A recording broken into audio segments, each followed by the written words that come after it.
Hola a todos, otra vez soy su amigo Javier Ramos y esta vez tengo el compromiso con ustedes, que yo lo había anunciado, de realizar un video sobre la teoría de los marcos relacionales, mejor conocido por sus siglas en inglés como RFT, Relational Frame Theory.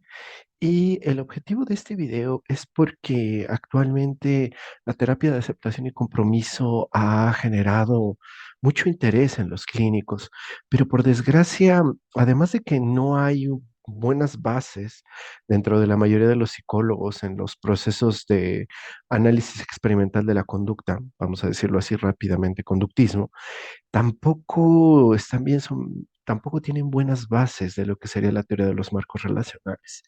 Entonces, este video tiene el objetivo de socializar el conocimiento, de dotar a la población de clínicos, llámese psicólogos o psiquiatras, de elementos para acercarse a estas prácticas basadas en evidencia.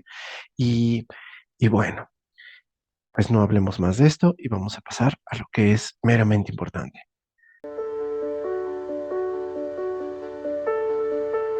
Comenzamos. Muy bien. Teoría de los marcos relacionales.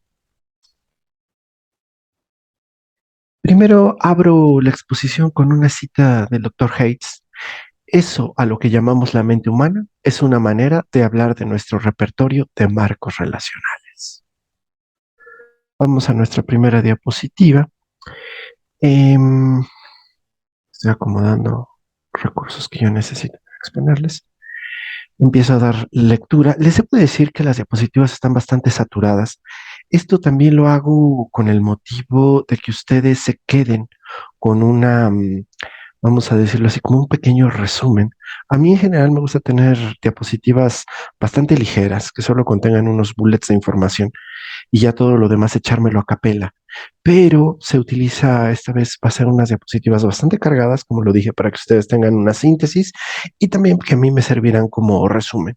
La dinámica será que yo mayormente voy a leer las diapositivas y después las explicaré.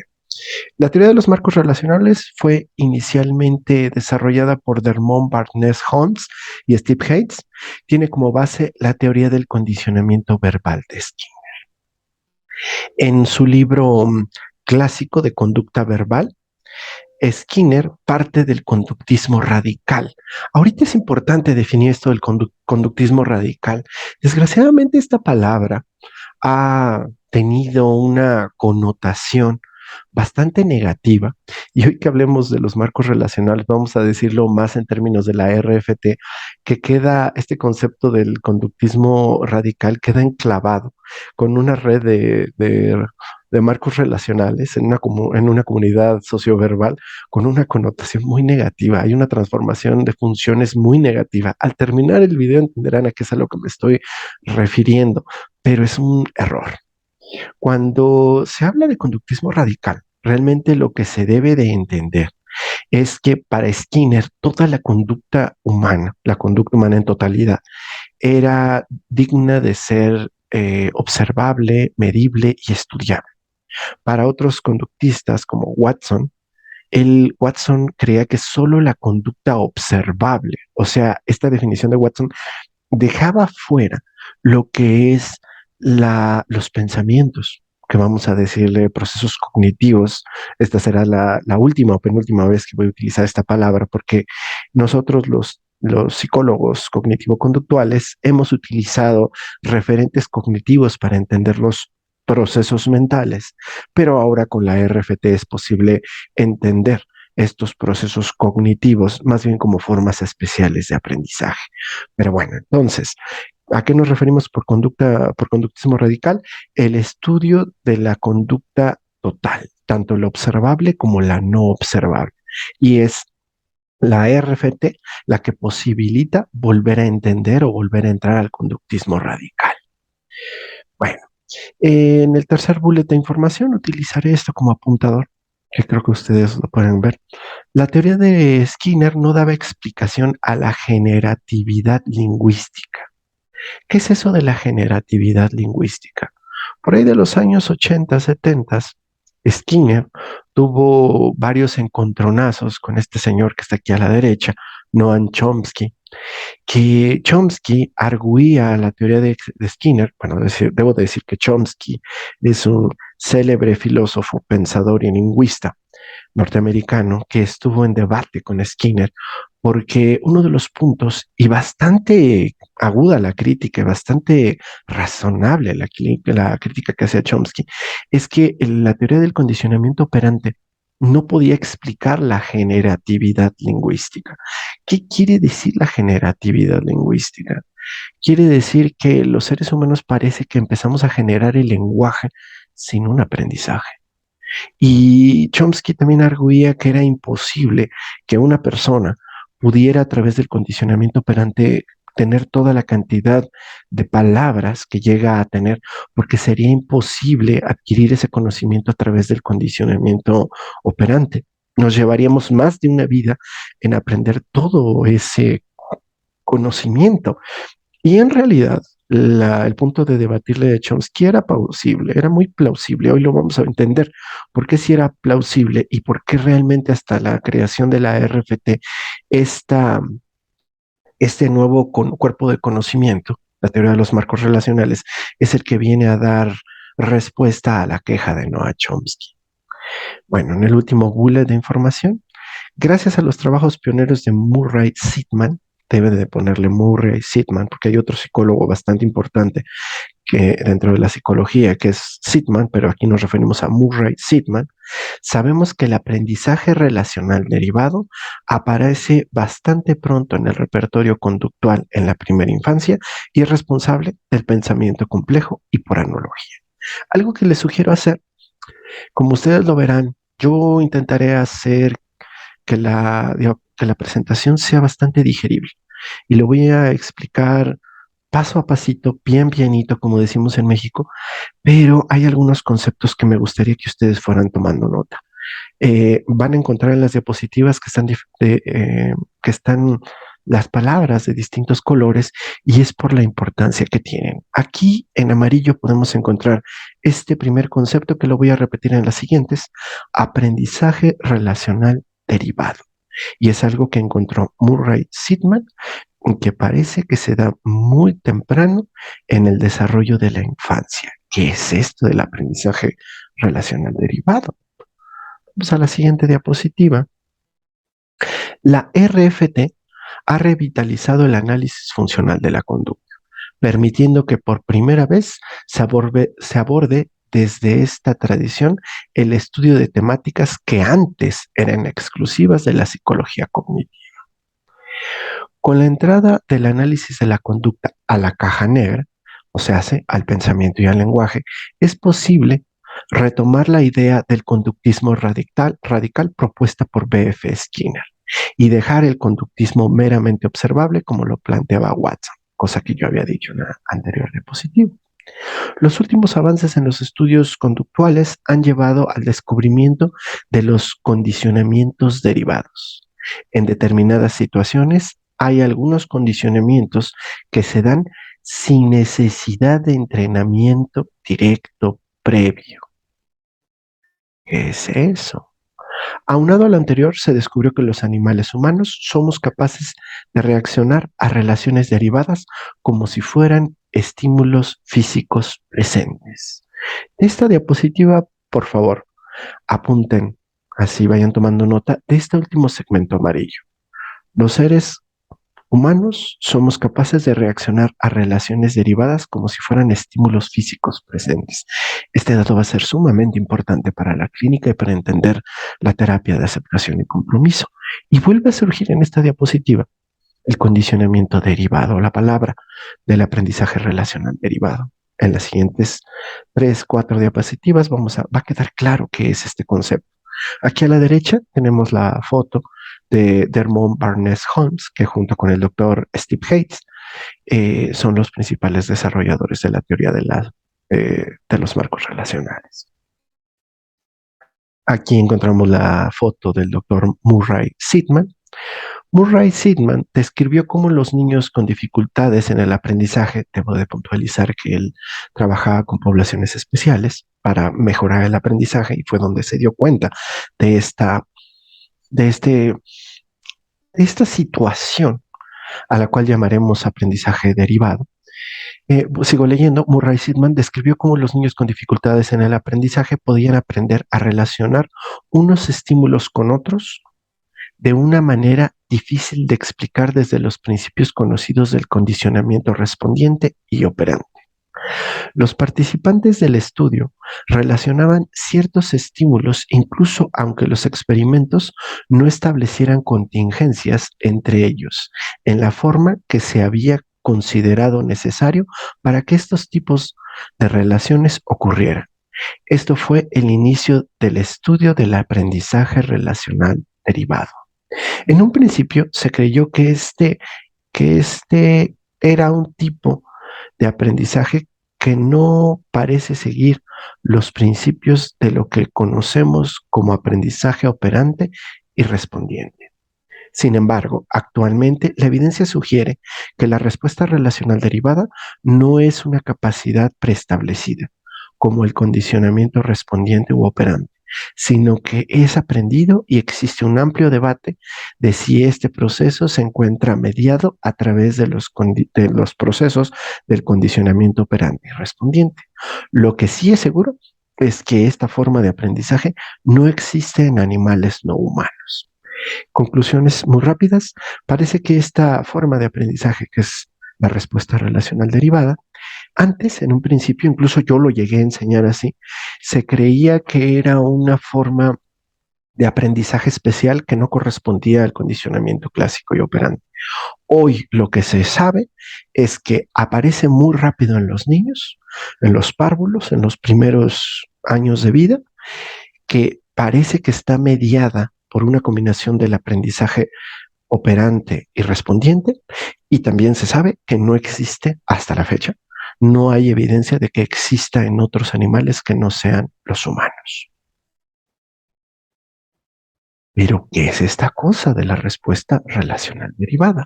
Ahora sí lo vamos a explicar en esta diapositiva. A la edad de un párvulo es una forma en España, le llaman a los niños que están empezando a hablar.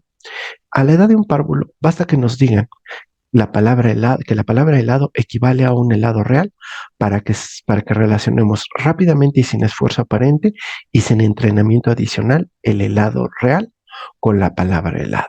A esto Murray Sidman le llamaba relaciones simétricas. A esta forma de relaciones sin entrenamiento se le conoce como relaciones derivadas por implicación mutua. Por implicación mutua es otra forma de llamarle a las relaciones simétricas. A partir de ahora, en la exposición le llamaremos solamente implicación mutua.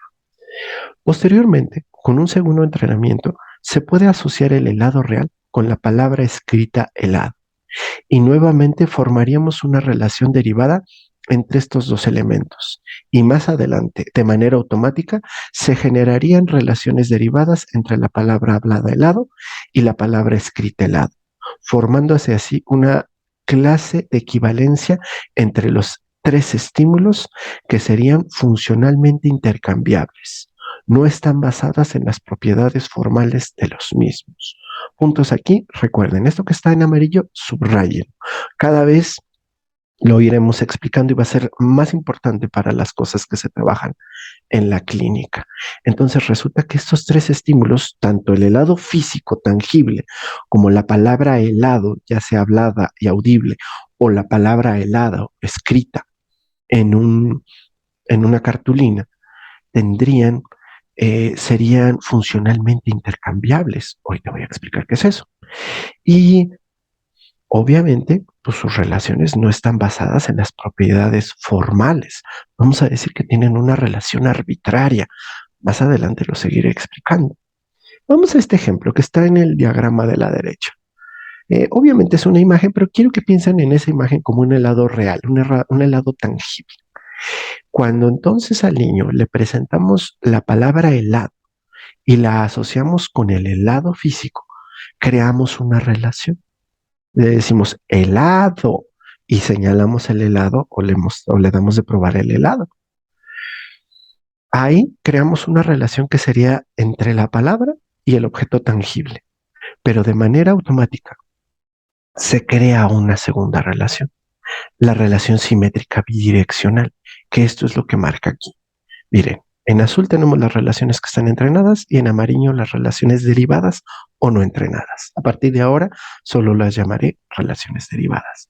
Creamos esta relación entre la palabra hablada o audible helado y el helado físico, y el niño sin esfuerzo y de manera automática crea esta segunda relación. Posteriormente, podemos crear otra relación enseñándole al niño en una tarjetita la palabra escrita helado.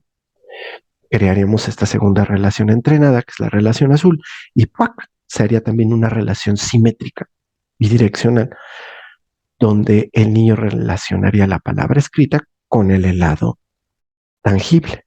Y sin ningún esfuerzo aparente y sin crear ningún entrenamiento, sin realizar ningún entrenamiento, se crearía también una relación entre la palabra audible o hablable, helado, y la palabra escrita. O sea que tendríamos una relación triangular de 6 relaciones, o sea, bidireccionales, con solamente entrenar 2 relaciones. Y ustedes dirán, pues eso es obvio, Javier, todos lo sabemos. Sí, nada más que hay un problema, que somos el único animal que lo puede hacer. Si nosotros entrenáramos, por ejemplo, en esta imagen, a nuestro primo primate que está aquí, que es un bonobo, y nosotros entrenáramos esa relación, se tendrían que relacionar, perdón, se tendrían que entrenar 6 relaciones individuales para crear esta relación de 3 elementos que es simétrica. Tendríamos que relacionar, como en este dibujo, la palabra escrita con el helado tangible con la palabra escrita, la palabra helado con la palabra helado escrita, la palabra escrita helado con la palabra audible helado, y ahí me faltaron 2 relaciones más que ya no las pude poner porque ya no cabía. Entonces resulta que este proceso de derivar relaciones es algo que solo los seres humanos, al parecer hasta hoy, tenemos. A esto aparece, a partir de ahora, como ya lo dije, le vamos a llamar implicación mutua. Y más adelante vamos a hablar de una relación que se llama C-REL, que C viene de context y REL de relation. Vamos a la siguiente diapositiva. Vamos a hablar de algunas formas de enmarcar relacional. Las 2 formas que vienen clásicamente en los libros de RFT, como el célebre libro del doctor Niklas Torneke, es la implicación mutua y la implicación combinada. Voy a dar las definiciones y ahorita lo explico. Implicación mutua significa que el aprendizaje de una relación en una dirección también implica un aprendizaje en una relación opuesta. La palabra audible helado con el helado tangible, lo que Murray decía que era la relación simétrica, esta relación bidireccional. Implicación combinatoria significa que las relaciones mutuas se pueden combinar para formar nuevas derivaciones. O se hace, ahorita va a quedar más claro con el ejemplo, se pueden entretejer, se pueden mezclar.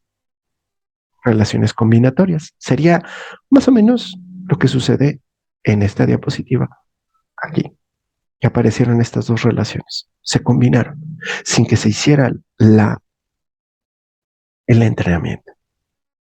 Vamos al ejemplo y ahorita va a quedar más claro. Vamos a utilizar los personológicos del castellano. Fulano, sutano, mengano y perengano. Supongamos que el día de hoy nos encontramos a unos jugadores de baloncesto de la selección nacional. Y entonces conocemos los jugadores de baloncesto se distinguen por ser personas altas. Hoy conocemos a fulano. Y fulano es una persona alta. Es una persona alta que mide 1,90 m. Y llega acompañado de otro de sus compañeros de equipo que se llama Sutano. Sutano mide 1,95 m. Y entonces para nosotros, yo que mido 1,78, pues son personas bastante altas, ¿no? Y entonces los podemos ver, incluso los podemos tocar, los tenemos aquí enfrente, les preguntamos cuánto miden. Es más, podemos sacar un metro, le decimos en México, también se le llama flexómetro. En otros lugares de habla hispana, un flexómetro, y es más, los medimos. Y sí, podemos constatar que fulano mide 1,90 y sutano mide 1,95.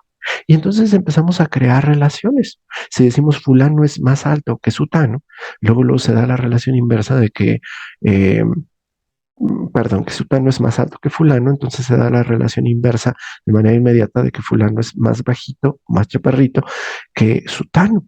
Y ellos nos dicen, no, ¿y qué creen? Que otro compañero que no ha llegado ahorita se llama Mengano. Mengano, sí, y Mengano mide 2 metros.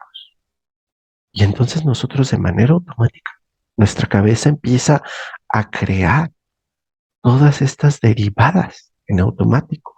Voy a decir un término que será la última vez que lo voy a decir. Solo lo utilizo para hacer más fácil el aprendizaje. Sería como lo que los filósofos le llaman deducción e inducción. Pero esta es la última vez que utilizo esos términos. Nuestra cabecita de manera automática y sin esfuerzo empezaría a pensar, entonces si me engano es el más alto, el más bajito o el menos alto sería fulano y el del medio es sutano. Y empezamos a crear relaciones. Y ellos dos, al ver que nosotros que estamos sorprendidos de la altura de estas personas, nos dicen, no, ¿qué crees? Que no somos el más alto del equipo. Hay otro chico que se llama Perengano y Perengano mide 2 metros con 5 centímetros. ¿Qué empieza a pasar con la cabeza de ustedes? Se dan cuenta que de manera automática, sin conocer la situación, empiezan a crear relaciones o implicaciones combinatorias. Eso es a lo que se refiere con el aprendizaje derivativo. Empezamos a crear estas relaciones de manera automática y sin esfuerzo. En su cabeza ya se tejió que Perengano, al medir 2 metros con 5, es el más alto de todos, siendo que el más bajito es fulano, los dos de en medio es sutano y mengano, y de los dos de en medio, mengano es el más alto de los dos de en medio y sutano es el más bajo de los dos de en medio. Empiezan a crear estas relaciones. Se dan en automático y sin esfuerzo. Vamos a hablar de la equivalencia estimular, que es un concepto sumamente importante para la clínica. Eh, lo habíamos visto atrás. Equivalencia estimular y transformación de funciones. SIFUN, nos vamos a referir por SIFUN a la transformación de funciones. Si es de contexto y fun es de function. No quiero que piensen que es debido a felicidad, como sería en inglés. Y luego viene un subtítulo que dice, las palabras son poderosas como los hechizos. Ahorita vamos a entender el porqué de ese subtítulo. Doy lectura a la diapositiva. La función de un estímulo no es una cualidad inherente dada del estímulo. Su función puede ser determinada solo a través de un análisis de la situación entendida de modo más amplio, el contexto, y las respuestas individuales. Los mismos estímulos pueden tener diferentes funciones, lo cual puede afectar a la conducta de un organismo de diferentes maneras. El efecto depende primero del organismo del que se trate, así como de su historia de aprendizaje, condicionamiento operante, condicionamiento clásico. Y son precisamente estos principios los que describen cómo las funciones de estímulo son alteradas en segundo lugar, el contexto en el que ocurren los estímulos. Vamos a la siguiente para que esto quede más claro. Vamos a hablar de la equivalencia estimular y la transformación de funciones. Se ha descubierto que si se transforma la función a un estímulo perteneciente a una clase de equivalencia, ésta se transfiere al resto de los miembros de clase o red relacional, en función del tipo de relación establecida entre ese estímulo. Esto es conocido como equivalencia estimular y resulta sumamente importante para la clínica porque las funciones correspondientes a un miembro de una clase tienden a transferirse a otros elementos. Responder a un estímulo en términos de otro y la transformación de funciones paralela, o sea, el SIFUN, es una clave para entender el sufrimiento más acuciante de los seres verbales. Luego termina este bullet de información diciendo, no es posible escapar a la transformación de funciones. Y yo le pongo ahí unos asteriscos, porque en realidad Sí hay una forma, pero lo vamos a ver más adelante. Vamos a esta red relacional. Se parece a la del gato que habíamos mencionado hace un ratito. Tenemos aquí un gato peludito, ronroneante, tangible. Y tenemos un niño que se le está enseñando la palabra gato. Le dejamos que tenga un encuentro con el gato, que lo toque, que lo acaricie y le enseñamos la palabra gato, gato. Y el niño aprende la palabra gato y se da esta relación bidireccional de combinación mutua o simétrica, como decíamos. Y luego le enseñamos la relación de la palabra gato que se da escrita, le enseñamos la tarjeta que dice gato. Y entonces por una relación combinatoria se da esta relación entre las tres de manera bidireccional. ¿Ok? El niño ya ha aprendido la palabra gato. Ahora supongamos que este niño tiene un encuentro con un segundo gato, pero este es un gato mala onda. Es un gato bullying, vamos a decirlo así. El niño se acerca con confianza, intenta acariciar al gato, lo quiere cargar, el gato se pone arisco, se pone nervioso y rasguña al niño, mientras le hace ese ruido típico que hacen los gatos, ¿no? Como de una llanta desinflándose. Y entonces el niño resulta manoteado y con varios rasguños en la cara que lo hacen sangrar.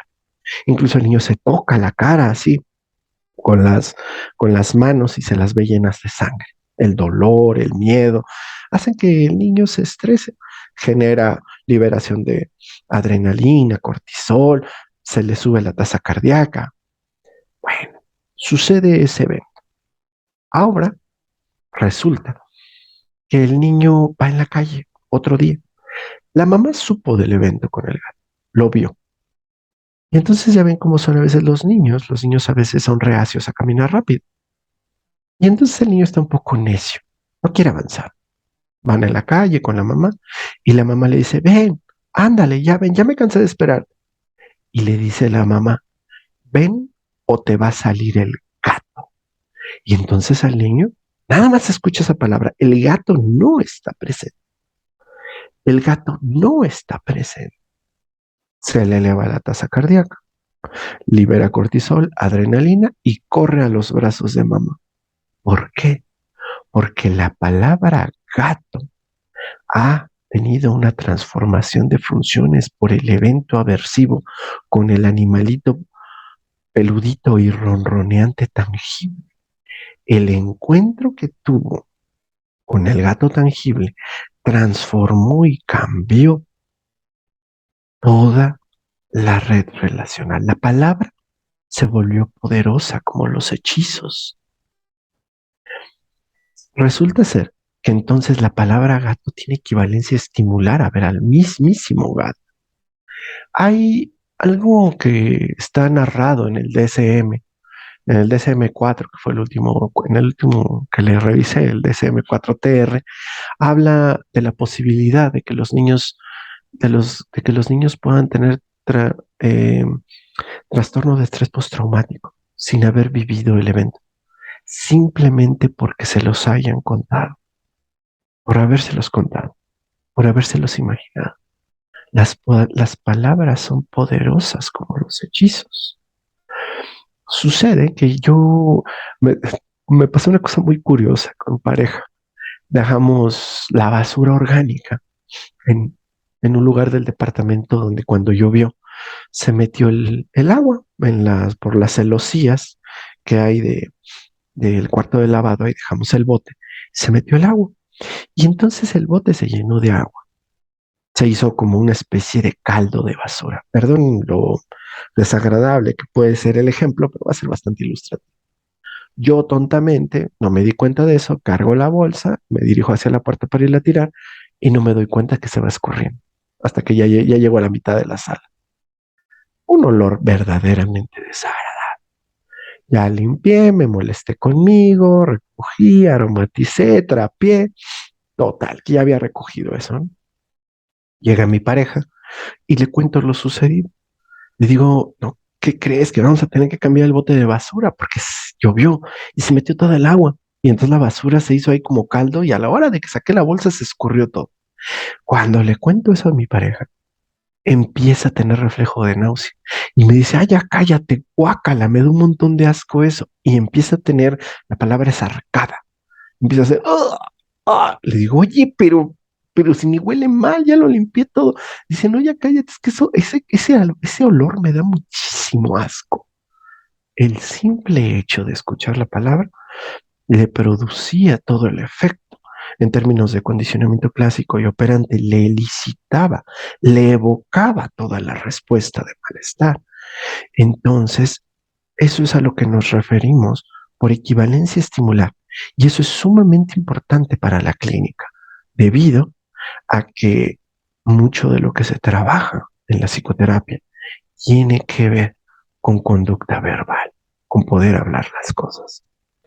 Vamos a la siguiente diapositiva. Ah, bueno, ahí sale. Esta estrellita del sifón sirve para hablar de cómo se da esta cuestión que altera todo el marco, toda la red relacional, perdón, como el mal contacto o la mala experiencia con el gato hace que se adquiera también que hay una transformación de funciones en la palabra escrita gato y en la palabra hablada gato, tanto que hablar del mismo animal, como lo dije hace ratito, evoca toda la respuesta de malestar. Vamos a un ejemplo que me encontré en un libro de mi tocayo Javier Mandil, que el libro es de Mandil Quintero y Fabián Maero. Eh, en estos tres autores encontraron yo creo que a la hora de escribir ese libro se hicieron memoria, encontraron un ejemplo que creo que es bastante ilustrativo y es bastante agradable. No sé si vieron una película americana que se llama The Bucket List, que es como, la traducción sería como la lista de cosas que hacer antes de morir, que está estelarizada por Jack Nicholson y Morgan Freeman. Es una película que vale bastante la pena. Les cuento un poquito la trama si no la han visto. Cuenta la historia de dos personas que se conocen en un, mm, en un hospital porque los dos pacientes tienen cáncer y es cáncer terminal. Jack Nicholson estelariza a un magnate empresario, mientras que Morgan Freeman a una persona humilde, sencilla, que es mecánico. Empiezan a crear una relación entre ellos dos, una relación de amistad, y les gusta darse picones de repente, ¿no? Eh, Leo la diapositiva y continúo con el spoiler de la película. Las redes relacionales pueden transformar las funciones psicológicas que un estímulo posee para una persona, a pesar de que las características intrínsecas del estímulo se conservan como el sabor, el aroma, la textura, el tamaño, el color. Por lo tanto, podemos decir que las funciones simbólicas estarían ejerciendo mayor influencia que sus funciones intrínsecas. Ejemplo, el copy loar. Aquí tenemos la imagen de un café muy bueno, que se ve bastante sabroso, ¿no? Como un café americano. No, parece un expreso más bien. Y tenemos un animalito aquí arriba que se llama civeta. Vuelvo a la película. El magnate, estelarizado por Jack Nicholson, le gustaba tomar un café que se llama Kopi Loa, que parece ser, lo googleé y es un café que los conocedores, a mí me gusta mucho el café, que los conocedores mencionan como un café bastante sabroso. El problema es que este café, y es real, se dice en la película, pero lo googleé y es real. Este café tiene una historia bastante peliaguda. Resulta que este animalito bonito que está aquí, que se llama civeta, se come los granos maduros del café, los come y después los defeca. Esta imagen de acá abajo, que acompaña al café, esto que está aquí abajo, son las heces fecales del animalito. Esto que parecería en México le llamamos palanqueta de cacahuate o en otros lugares crocante de maní. Son en realidad popos. Lo que hacen los lugareños, lavan estos cafés, los lavan, le quitan la popó, los tuestan y después hacen el proceso normal del café. Parecería que el proceso de tostado y el hecho de haber pasado por el estómago del animal y los ácidos gástricos hacen que el café adquiera un sabor inigualable. En la película, Morgan Freeman le hace saber esto a Jack Nicholson, al poderoso empresario potentado. Y entonces a partir de ahí, él ya no quiere volver a consumir el café. ¿A qué se refiere con esto? ¿Por qué es un buen ejemplo para ello? Porque resulta que al darle esta información, la transformación de funciones que genera esta información hace que se vuelva algo ya no apetecible para el magnate, a pesar de que el sabor, el aroma, la textura, el color no han cambiado. Simple y llanamente es la transformación de funciones la que hizo que ya no se quisiera tomar el café. Bueno, a este proceso donde predominan las funciones simbólicas sobre las funciones directas, o sea, las intrínsecas, de un estímulo se le denomina fusión dentro de A. No repararé más en esto, vamos a hablar más bien de la ARFT. Aquí abajo viene una frase que ahorita más adelante, de una vez la mencionaré. No es posible escapar de la transformación de funciones. Lo decía una diapositiva de ahí atrás e igual venían tres asteriscos. Y luego una frase que me encontré un día en un comercial bastante mañoso. Respirar aire en la calle es como tomar agua del drenaje. Alguna vez, en medio de la pandemia, yo tenía muchas ganas de salir a comer. Me dieron ganas de ir a comer, fui a un restaurante, me estaba comiendo una ensalada, no había nadie en el restaurante. Y entonces yo estaba viendo la tele, yo usualmente no veo la tele, pero me quedó enfrente y no había nadie más en el restaurante. Me estaba comiendo mi ensalada y sale un pretencioso anuncio de TV, de estos infomerciales. Estaban anunciando un purificador de aire con el objetivo, nunca lo dijeron, pero con el contexto de la pandemia, era como purificar el aire de tu casa. Y decían, respirar el aire de la calle es como tomar agua del drenaje. Yo estaba comiéndome mi ensalada y prácticamente me bronco así. A la otra me muero por ese comercial.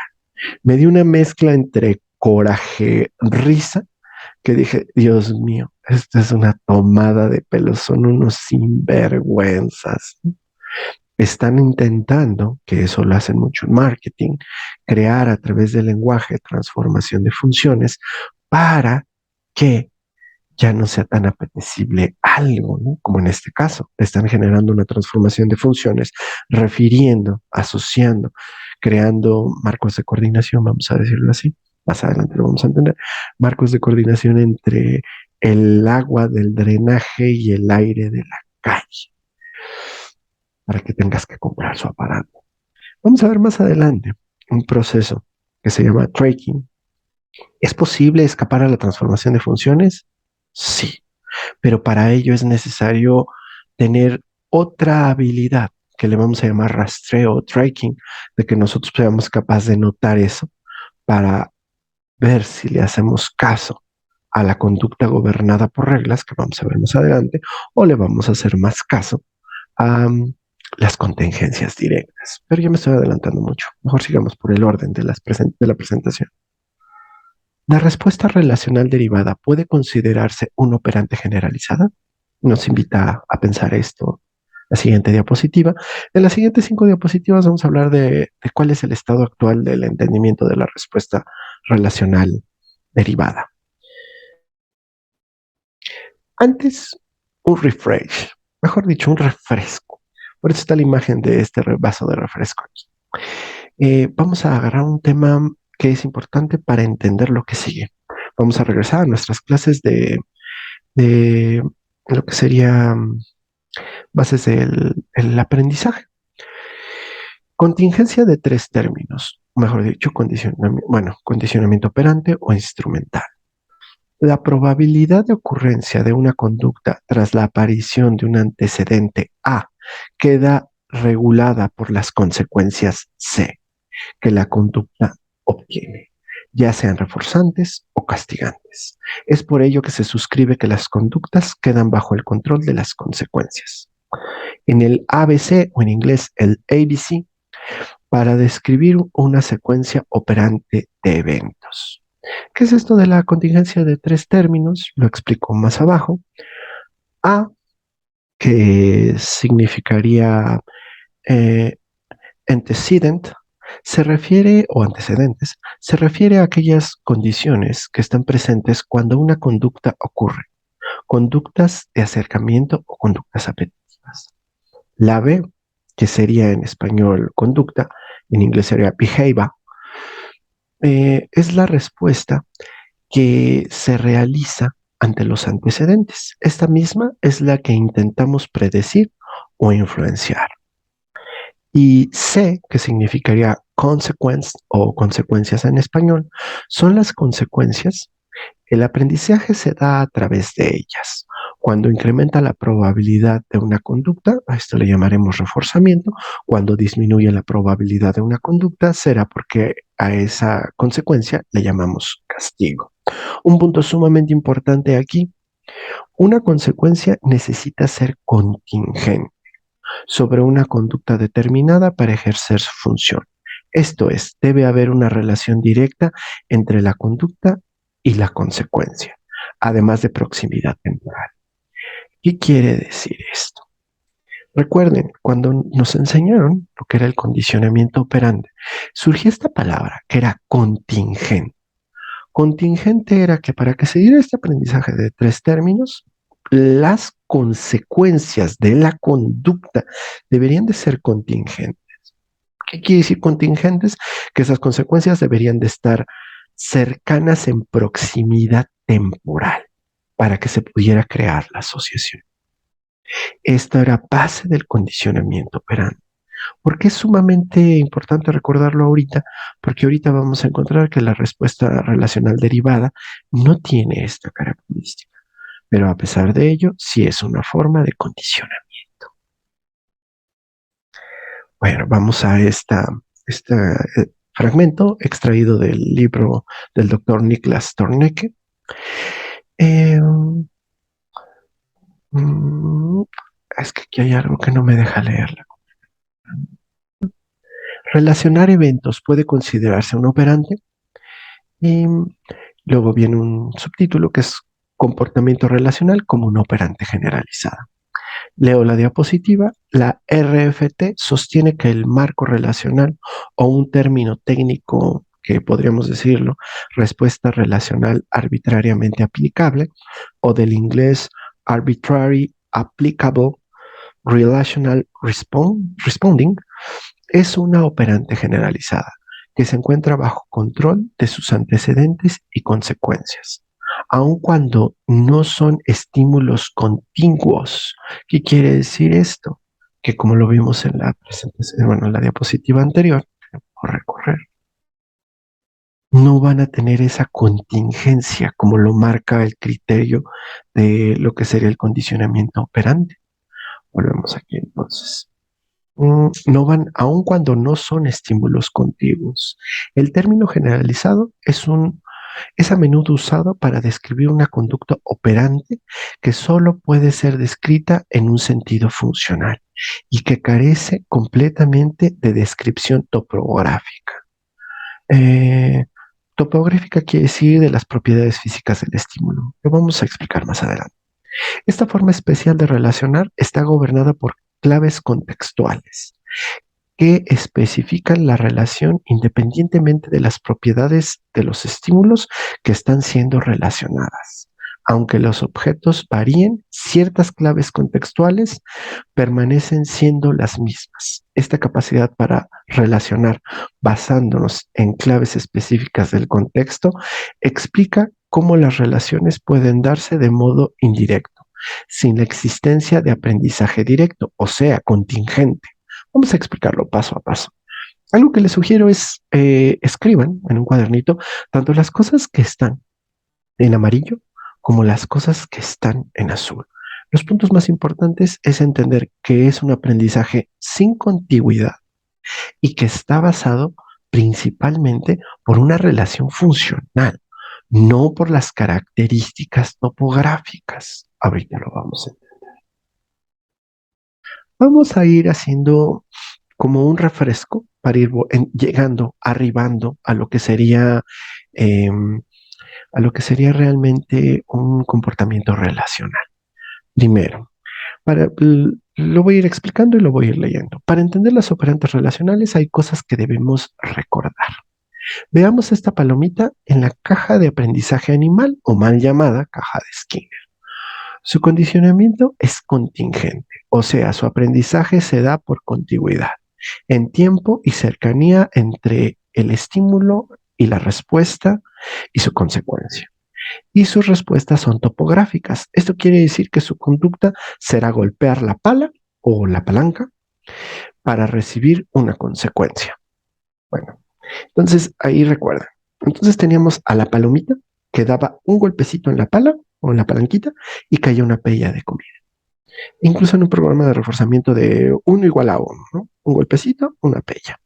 Y entonces su conducta era como muy topográfica, topográfica. Era imprimir, voy a decirlo así, imprimir un poco de energía, un poco de fuerza, tocar la palanca. Y entonces recibía. La conducta era así, ¿no? Tocar la palanca y recibir. Muy bien. Ahora pasemos a algo un poco más complicado. Ya repasado lo anterior, vamos a un concepto más elevado. Podemos entrenar a un mono a elegir siempre el palo más alto. Si reforzamos consistentemente la elección del palo más alto o más largo, entre varias opciones de palo posibles, el mono terminará eligiendo el más largo, solo con base en sus propiedades. El mono está actuando, por tanto, sobre una relación abstraída entre los palos. Sin embargo, el mono todavía está actuando sobre las propiedades físicas, o sea, las contingencias topográficas de los palos, específicamente sobre su longitud. Entonces, fíjense, ahí ya hay una abstracción. Nosotros le podemos poner los diferentes palos y entonces el mono, si toma el más largo, lo reforzamos, le damos un banano. Le podemos desacomodar los palos, incluso darle otros palos. Y el mono, cada vez que agarre el más largo, le vamos a dar un banano. En la habitación se los podemos organizar de diferentes maneras, incluso podemos cambiar los palos, pero siempre que agarre el más alto y nos lo presente, le vamos a dar un banano. Listo. Bueno, vamos a la siguiente. Los operantes relacionales. Tales operantes relacionales son como la producción de aleatoriedad, la imitación o la producción de respuestas novedosas. Son patrones funcionales, operantes funcionales, no topográficas. Las características de las clases de respuesta son sometidas al control de eventos antecedentes con base en las contingencias de reforzamiento. Ya no se refuerza la topografía de la conducta. ¿Qué carajos quiere decir eso? Por ejemplo, podríamos entrenar a un delfín a tener conducta novedosa o llamarla de otra manera, conducta aleatoria. Podemos reforzar que haga cosas nuevas, que agarre, por ejemplo, y brinque a través del aro, que muerda el arito y lo aviente, que pegue con la cola, y cada vez que haga una cosa nueva, le damos un reforzamiento. Entonces ya no estaríamos reforzando la topografía, o sea, la morfología de la conducta, como lo era en ese caso el picotazo sobre la pala, o como lo era en el caso anterior, que ahí hay una abstracción, era el palo más alto, porque ahí siempre era un palo, aunque fuera el más alto. Ahí hay una abstracción. Aquí la morfología de la conducta cambió completamente, cambió completamente. También se le puede reforzar, por ejemplo, a un primo primate, ahí tenemos, este me parece que es un chimpancé, a un chimpancé le podemos pedir que nos simule, que nos esté haciendo, ¿cómo le llama? Que nos esté haciendo conducta imitativa. Si yo me rasco la cabeza y él se rasca la cabeza, le puedo dar un pedacito de banano. Si yo me hurgo la nariz y él se hurga la nariz, te puedo dar un reforzamiento. Así como en la imagen, oh, saco mi lengua y él saca la lengua, le puedo dar un reforzamiento. La topografía de la conducta cambió totalmente. Es completamente distinta. Estamos reforzando la función de la conducta. Algo así también se hace mucho en NAC. Por ejemplo, cuando nosotros hablamos de la evitación experiencial en NAC, podemos encontrar conductas evitativas, por ejemplo, en un paciente, conductas evitativas de la ansiedad, que pueden ser muy disímiles entre ellas, pero que topográficamente la conducta es muy distinta, pero la función es la misma. Podemos encontrar un paciente que por ansiedad, es que creo que mi gatito se subió aquí la mili, podemos encontrar un paciente que para evitar la ansiedad puede consumir drogas, puede salir y hacer ejercicio, puede salir y buscar tener relaciones sexuales, masturbarse en casa, beber alcohol, cortarse. Y cada una de estas conductas topográficamente, o sea, por su morfología, creo que esto lo está dejando más claro, por su morfología es muy distinta, pero tiene la misma función, que es evitar la ansiedad. Bueno, vamos a la abstracción de la clave contextual.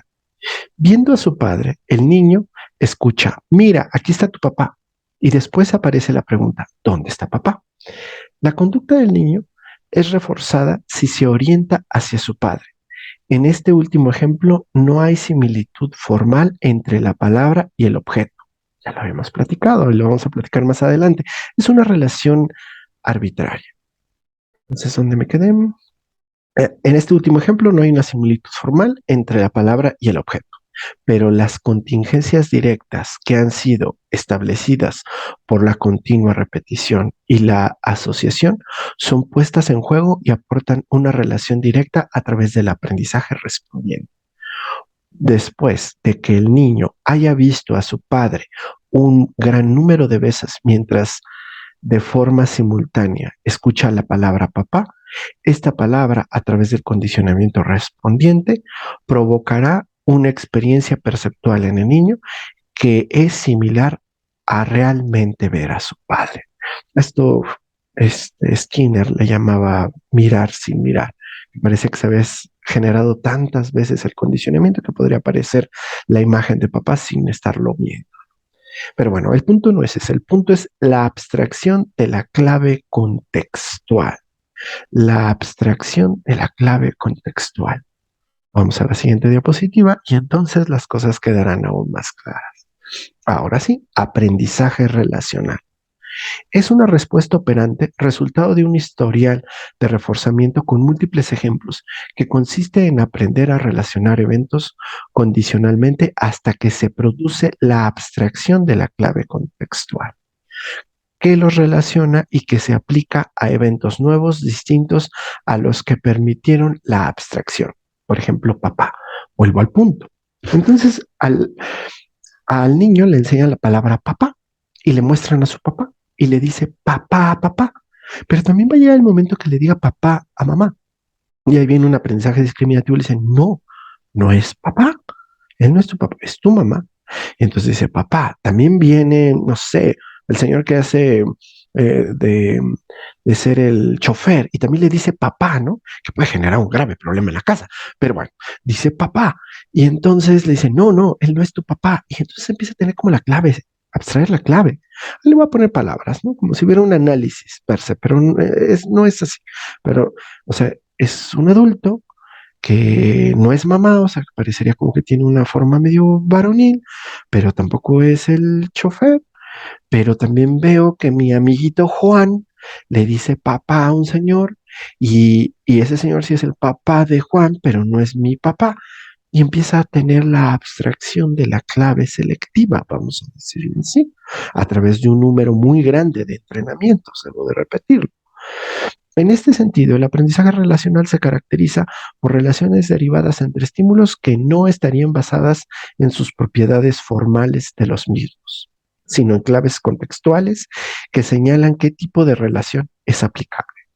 A medida que el repertorio del niño se va sofisticando, tales pistas se van complejizando y esto da lugar a que mucha, no toda, de la conducta verbal y de la conducta no verbal del infante pareciera no estar influenciada por el análisis funcional, o sea, por el ABC y la contigüidad.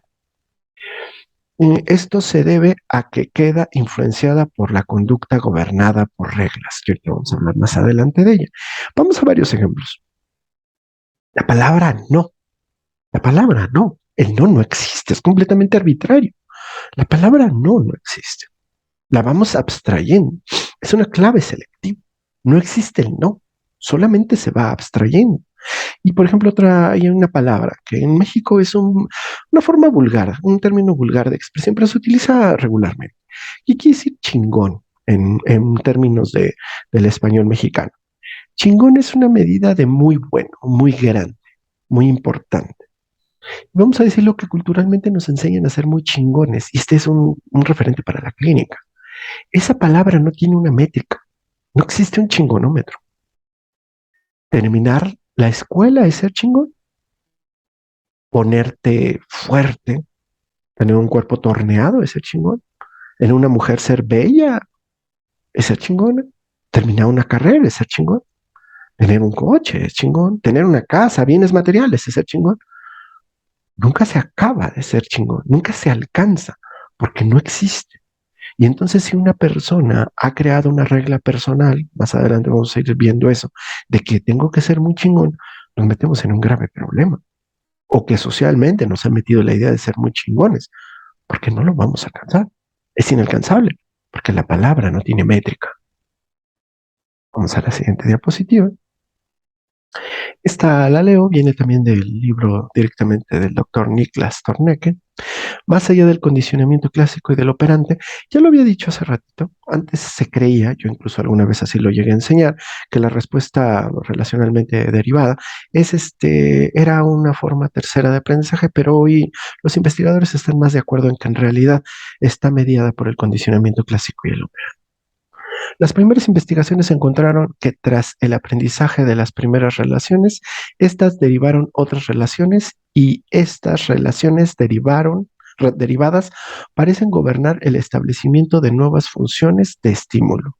Pero esta forma de aprendizaje derivativo generaba un aprendizaje no contingente en tiempo y en espacio con los estímulos, como ya lo habíamos platicado, lo que lo que es una premisa para el establecimiento del condicionamiento operante y respondiente. Posteriormente, experimentos demostraron que las funciones respondientes pueden ser establecidas a través de relaciones derivadas de estímulo. Esto indica que las funciones de estímulo pueden ser alteradas al menos de dos formas distintas, según la forma tradicionalmente descrita dentro del condicionamiento operante y clásico, o también puede ser alteradas o transformadas a través de la respuesta relacional derivada. En el primer caso, las funciones del estímulo son establecidas a través de contingencias, relaciones directas entre estímulos y o situaciones físicas entre estímulos, o sea, hace generalización. Dentro de la RFT, estas son normalmente denominadas contingencias directas para distinguirlas de las relaciones derivadas. Las funciones de estímulo que surgen a través de las contingencias directas se denominan funciones directas y aquellas que son establecidas a través de relaciones derivadas entre estímulos son nombradas funciones derivadas.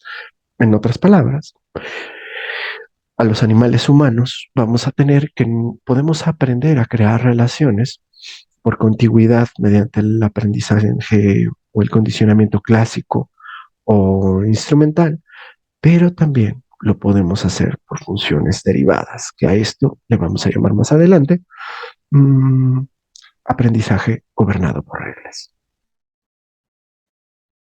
Tipos de contextos. El primero de estos sería la adquisición de relaciones arbitrarias o CIRREL, y el segundo sería la transformación de relaciones arbitrarias o transformación de funciones, que es CIFU. ¿Por qué se les llaman relaciones arbitrarias? ¿Se acuerdan que hemos estado hablando de por qué, de que son relaciones arbitrarias? Esto lo cito directamente de un video que encontré bastante acertado del doctor Michel Reyes. Incluso ahí está su cita. Las relaciones son arbitrarias porque es independiente de su condición física, a partir de las características físicas. Nada es opuesto a nada, nada es igual a nada, nada es superior a nada.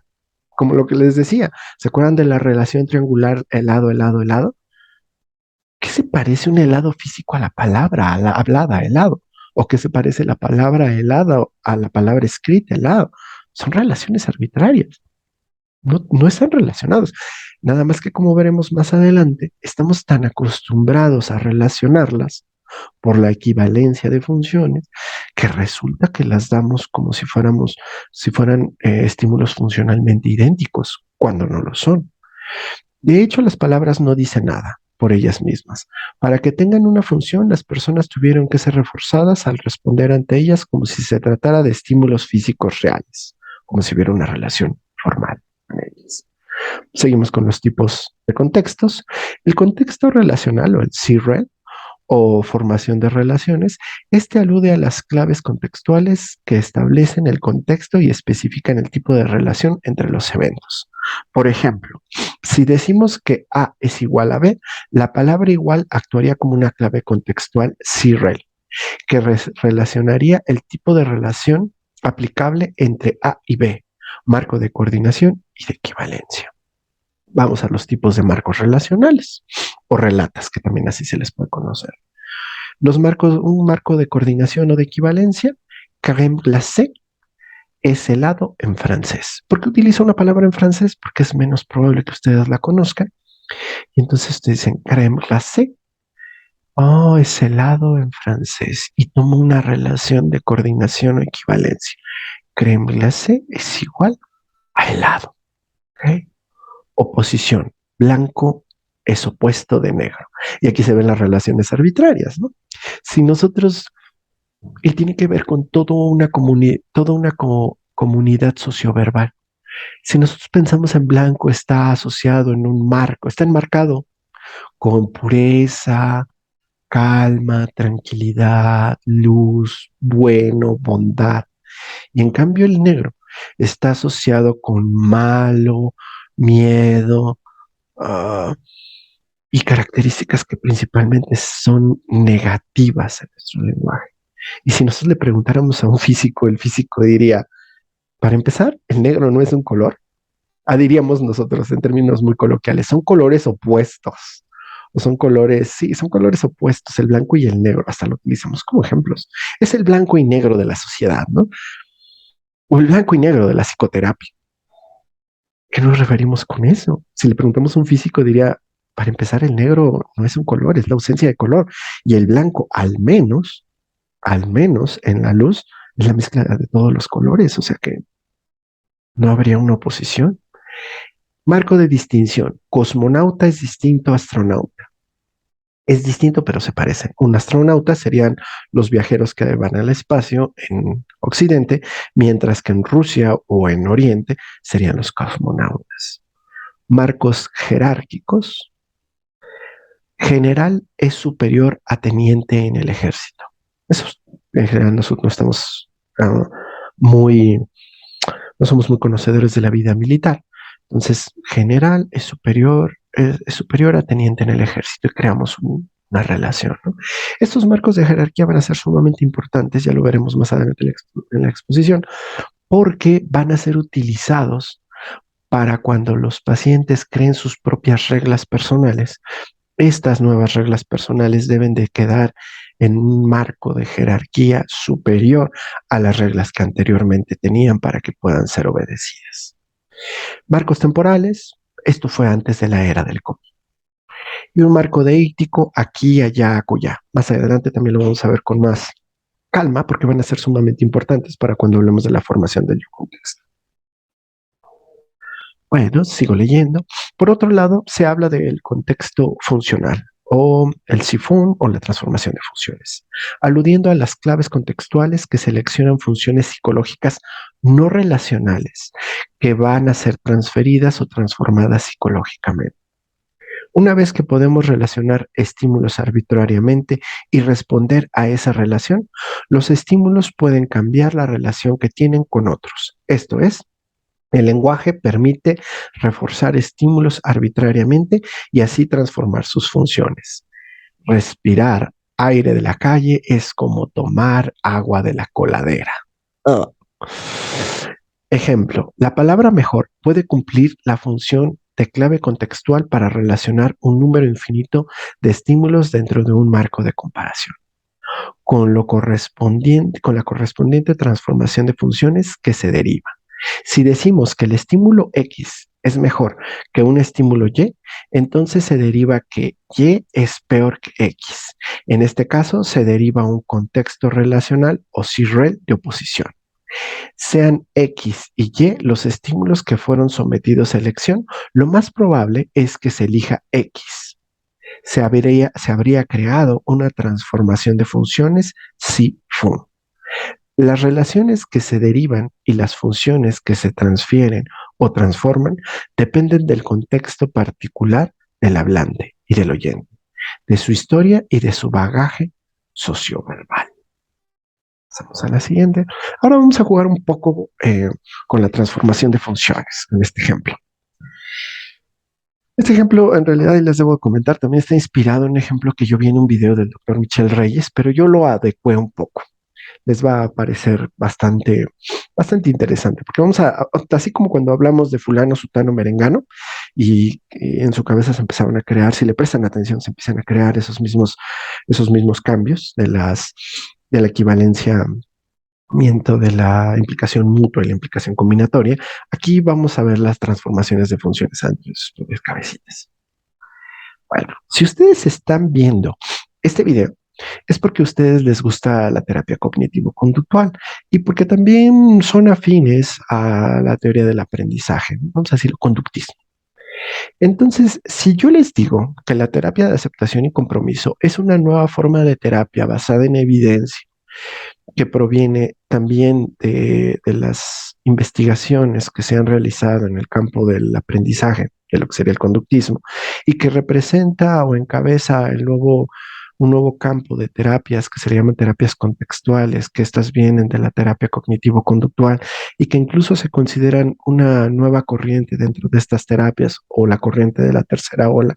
Si yo les dijera todo esto, es muy probable que generaríamos una transformación de funciones que si ustedes vieran ese libro, después de oír esto, en una librería, probablemente tuvieran una relación positiva con él. Lo verían y tendrían una conducta de acercamiento. Sería apetecible, muy probablemente.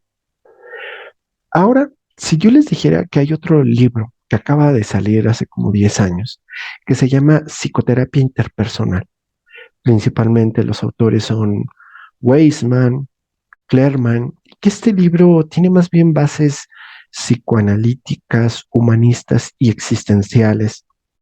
Es muy probable que como ustedes saben que estas son diferentes e incluso esos postulados en muchos sentidos, ponen como comillas, en muchos sentidos son contrarios a las teorías del aprendizaje, es muy probable que si ustedes vieran ese libro en la librería, muy probablemente tendrían una actitud negativa hacia él. No les gustaría.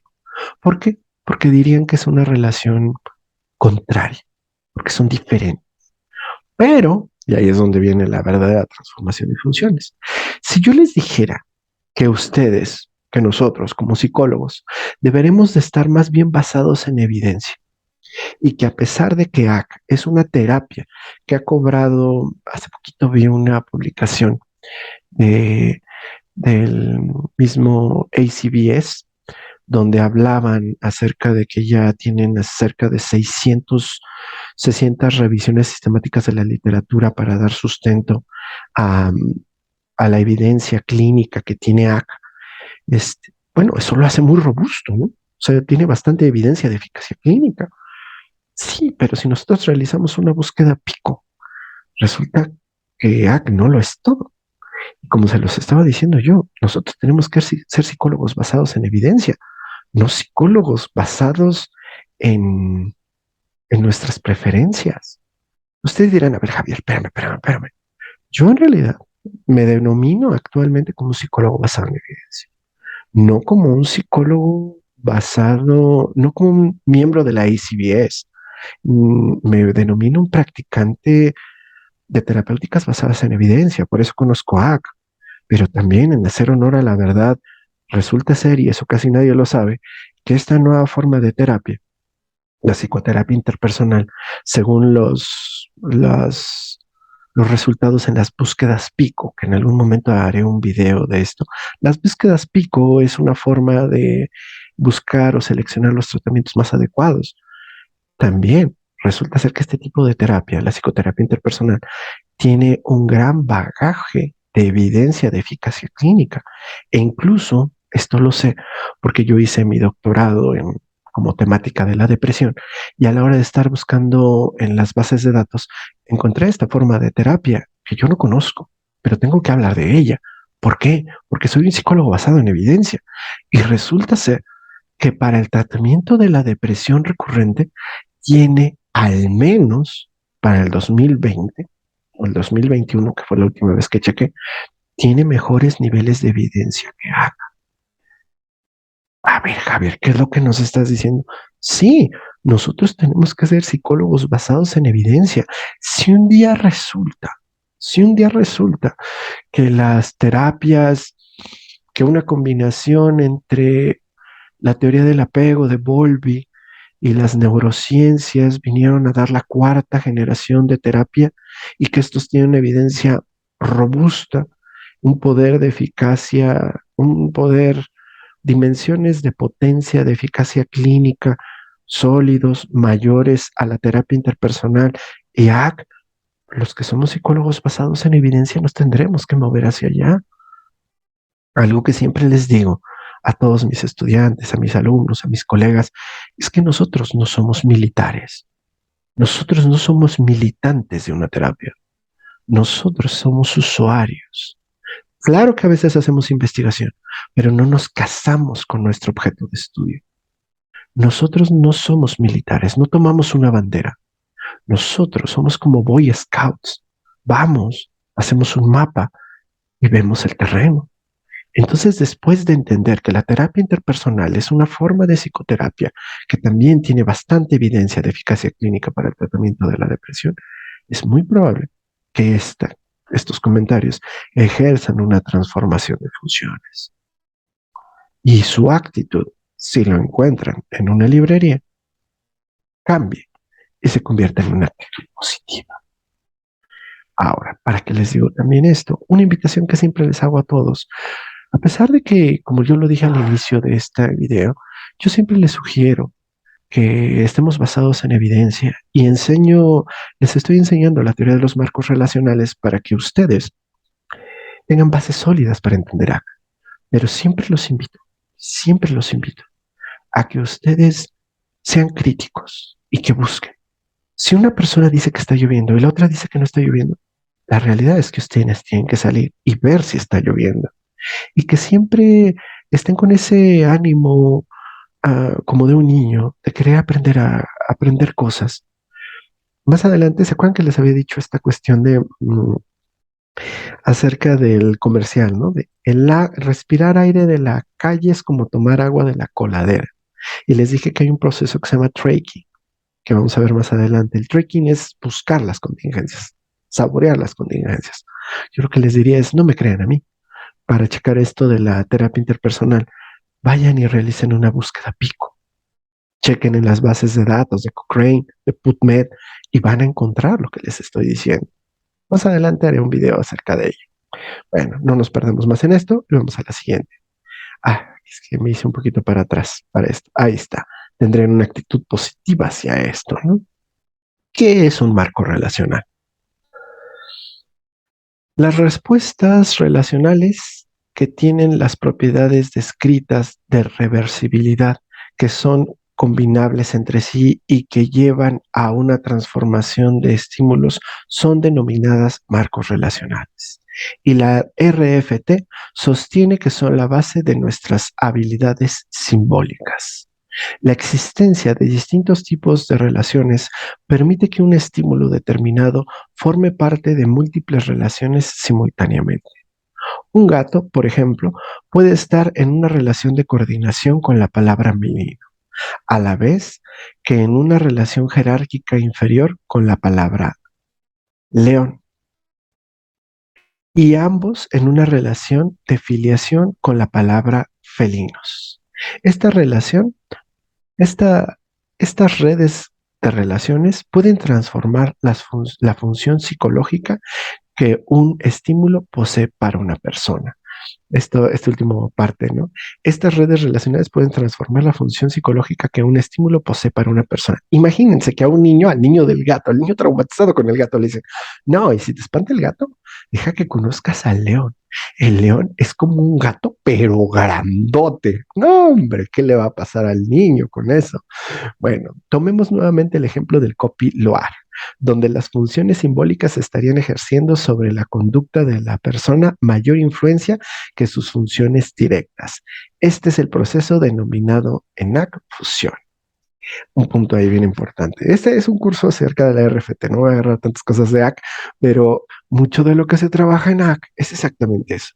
El doctor Hayes dice o invita a los pacientes a salir de su mente y volver a su vida. ¿Qué quiere decir eso? Que los pacientes, en vez de estar atrapados aquí en los marcos relacionales, en la conducta gobernada por reglas, presten más atención a través del tracking en las contingencias de su vida, en la experiencia vívida, vamos a decirlo así. Pasamos a la siguiente.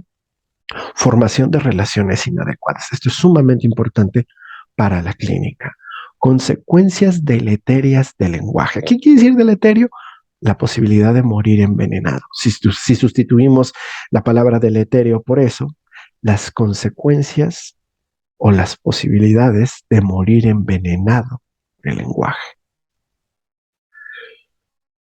Como los marcos relacionales se aprenden y aplican arbitrariamente, es imposible controlar el contexto relacional de manera tan perfecta que se pueda evitar que se deriven relaciones inadecuadas.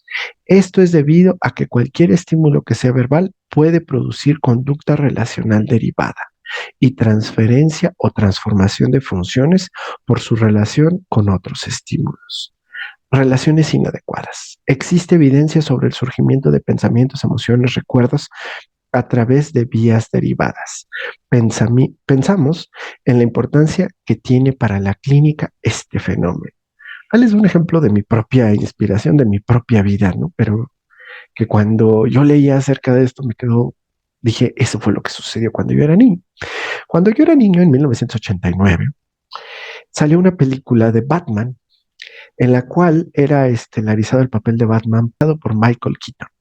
Y el papel del Guasón estaba estelarizado también por Jack Nicholson, que ya habíamos hablado de él. Bueno, salgo del cine y obviamente pues, el publishment, el merchandising, no iba a perder la oportunidad de crear productos para los niños.